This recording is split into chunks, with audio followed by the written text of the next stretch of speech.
It's one small step for man, one giant leap for mankind.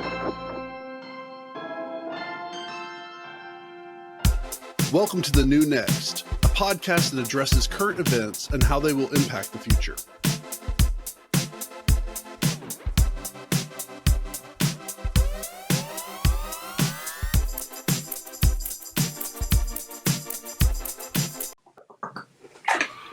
Take a sip of water and get ready for the new next.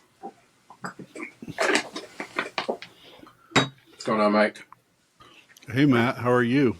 I am doing pretty good. Well, that's what you say to everybody. No, I'm doing great. It's an interesting topic night because I think a lot of things that we've been talking about in recent years are starting to come to actual movement culmination points. And maybe we could talk a bit about NATO first. Okay. NATO just had, I wish I had my other computer, but NATO just had basically a meeting to discuss strategy and kind of what to do with Ukraine.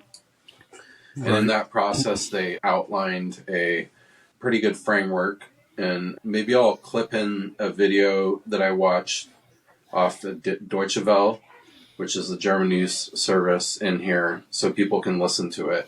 But I thought for establishment positions, they broke it down pretty well. There's been some pretty huge developments. I would say from the NATO sense, they've decided that they're not necessarily giving Ukraine membership now, but almost a junior partner. Another thing, which isn't necessarily related to this, but this is the only point that has mattered in the last couple of years to get to this point, which is essentially break the kind of quasi-partnership that Russia has with Turkey.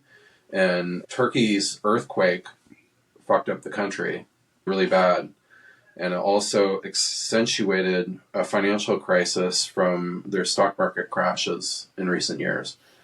Erdogan had his purge a couple years ago. It's a complicated transition time for the country, but they've always been a very strong, what I felt, a very strong Western ally for a traditionally Muslim country.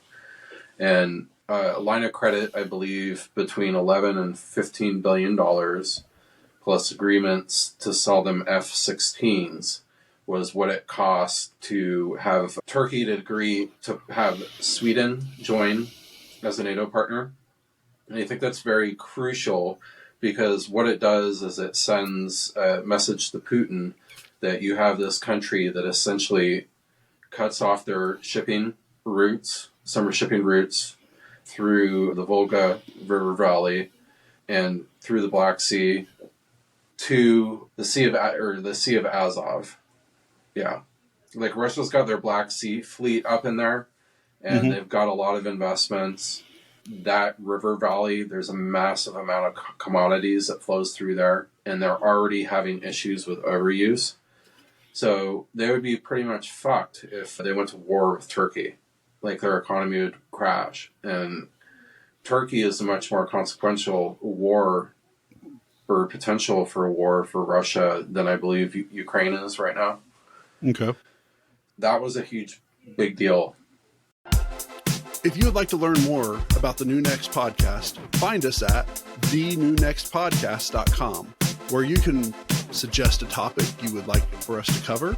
If you enjoyed what you heard, share the podcast, tell a friend about it, or rate us with 5 stars.